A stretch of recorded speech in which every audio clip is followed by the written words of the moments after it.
Salut! Aujourd'hui, on revient vers vous avec une question magique. Le management a-t-il à voir avec l'illusion? On va en parler aujourd'hui avec un cadre dirigeant d'un grand groupe de distribution dont le hobby est la magie. Est-ce que la magie peut t'aider à recruter? Est-ce que la magie peut t'aider à manager? On va le savoir tout de suite. Allez, pouf pouf. Salut David. Salut Grégoire.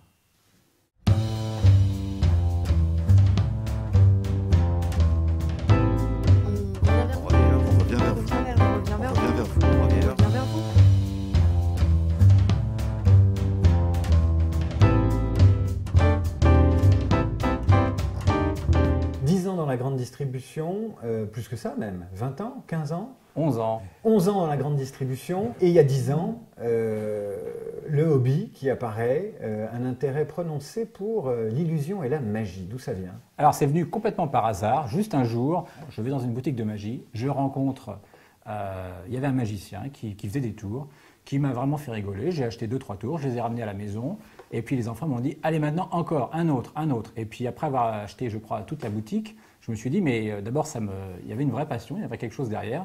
Et j'ai rencontré en fait un peu par hasard un responsable de la boutique de magie qui m'a proposé, mais voilà, si tu veux vraiment travailler ta magie, il faut bosser, c'est comme tout. Et donc il m'a donné une cassette, un DVD, et j'ai travaillé des tours pendant une semaine. Et il m'a dit, il y a quelque chose, il y a un don. On dit que les managers sont des illusionnistes, parfois, ce qui n'est pas toujours un compliment. Qu'est-ce que tu en penses? Les managers doivent avoir une part d'illusion. Parce que dans le management, finalement, c'est quoi? C'est qu'on amène toute son équipe à travailler pour un projet, on les galvanise. Et enfin, on se rend compte, dans le management comme dans la magie, c'est le pouvoir du storytelling, les mots, c'est ça qui est très important. Comment on va arriver à motiver toute une équipe, une personne, autour d'un projet. Et le magicien, c'est ce qu'il fait finalement. La magie, ça ne se passe pas dans les doigts, ça se passe dans la tête.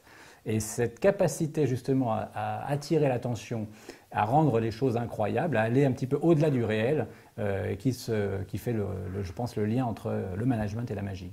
Alors, vous m'avez dit qu'un jour, dans le cadre d'un recrutement qui traînait en longueur, vous avez usé de la magie pour convaincre le candidat d'accepter la proposition. Qu'est-ce qui s'est passé? Alors, après 2-3 mois de palabre avec ce candidat, impossible à ce qu'il se décide. Et donc mon patron me dit, écoute, invite-le à déjeuner, au bout du repas, c'est oui, c'est non, on prend une décision. Et au cours du déjeuner, je me rends compte que finalement, on n'y arrive pas. Je sentais qu'il y avait un blocage. Et donc je dis à cette personne qui s'appelle Victor, je dis, Victor, écoute, finalement, tu as 3 façons de prendre ta décision. Tu as une façon qu'on va dire rationnelle. La description de poste, le salaire que tu vas avoir en rémunération. Bon, ça, c'est une façon extrêmement cartésienne de prendre des décisions. Tu as une façon un peu plus émotionnelle, c'est-à-dire, est-ce que travailler avec moi dans l'entreprise, quelque chose qui te motive? Mais ça, c'est uniquement ton choix, là, je ne peux absolument pas intervenir. Et puis, on va dire, il y a une 3e façon de prendre la décision, c'est de laisser le cours au hasard. Et là, je me suis dit, tiens, on va tenter un grand coup. Et là, je lui ai dit, Victor, dis-moi une carte, n'importe laquelle. David, dites-moi une carte, n'importe laquelle. Maintenant, là. Maintenant, allons-y. Et je la dis tout haut. Tout haut. Bah, je sais pas, allez, mettons le 10 de trèfle. Le 10 de trèfle. Le 10 de trèfle. Ok, très bien. Et dites-moi un numéro, n'importe lequel. Le numéro 12. 12. Alors voilà, je prends un jeu de cartes. Une carte complètement au hasard. Le jeu complètement mélangé. Et il suffit juste de couper une fois, 2 fois, 3 fois, et on va compter 1, 2, 3, 4, 5, 6, 7, 8, 9, 10, 11, 12. C'est bien le 10 de trèfle. Et voilà. Incroyable. Là, vous attendez un tour de magie, parce que vous savez que je suis magicien. Mais Victor ne savait pas que j'étais magicien. Et là, il a eu une réaction extrêmement forte en disant « mais c'est pas possible, il y a une chance sur 52 finalement qu'avec un nombre au hasard, une carte au hasard, on tombe sur le trou. » Sauf qu'il n'a pas vu la manipulation de cartes et non pas de la personne. Et je dois dire qu'il a été particulièrement bouleversé par cet épisode. Et ensuite, il m'en a reparlé en disant « mais vraiment, j'en ai repensé plusieurs fois ». Ça veut dire que c'est assez redoutable, parce que si on inverse les choses, quand vous recevez en entretien de recrutement un candidat est-ce que vous repérez plus vite les charlatans ou les illusionnistes ou les prestidigitateurs qui se présentent dans des entretiens de recrutement et qui font de l'esbrouf? C'est vrai qu'on rencontre assez souvent des personnes qui, j'allais dire, ont tendance à donner une valeur plus haute que ce qu'ils sont réellement. Et on s'aperçoit assez vite, à partir, quand on maîtrise, qu'on pratique ces techniques, j'allais dire presque quasiment au quotidien, de comportements qui dévoilent parfois une façon de se prendre un peu au sérieux, une façon de se mettre un peu au-dessus. Qu'est-ce que vous observez en entretien de recrutement, vous?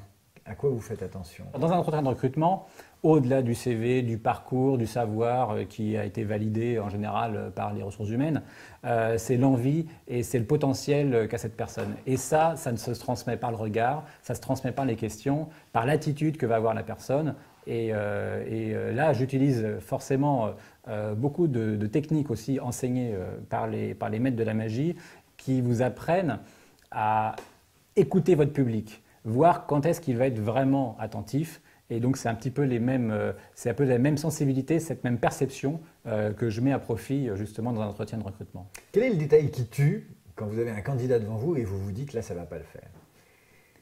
Le détail qui tue, c'est quand il n'a pas préparé son entretien. Un candidat qui vient vers vous et qui n'a pas préparé l'entretien, qui connaît assez peu l'entreprise, qui ne s'est pas renseigné sur vous, sur le poste, déjà ça montre un manque de motivation, un manque de curiosité et en général ça ne dure pas très longtemps. Grégoire, quel est le défaut que vous n'avez pas? Le manque de respect. Je pense que quelque chose dans les rapports humains sont extrêmement importants et prendre les gens pour ce qu'ils sont et les accepter comme tels, ça c'est très important pour moi. Quelle est la qualité professionnelle que vous aimeriez acquérir? Être beaucoup plus patient face à des situations routinières. Parce que finalement, on s'aperçoit dans le boulot qu'il y a des choses qui reviennent de façon récurrente. Et moi, j'aime bien quand ça bouge, j'aime bien quand il y a la dynamique. Et la routine m'ennuie profondément et j'ai tendance à perdre un petit peu de ma motivation. 3 choses que vous faites disparaître dans l'entreprise si vous avez la baguette magique. Les réunions, le PowerPoint, et puis, j'allais dire, les grandes messes, les grandes réunions, voilà. Dites-moi les 3 choses que vous aimeriez faire apparaître chez un candidat. Ce que j'aimerais faire apparaître, d'abord, je pense que c'est sa motivation.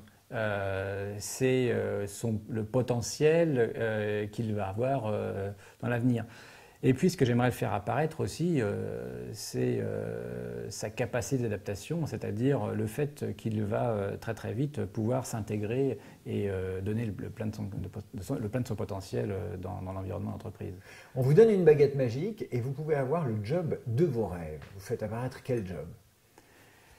Je pense que je serai le magicien de l'entreprise, c'est-à-dire celui qui accomplit les transformations.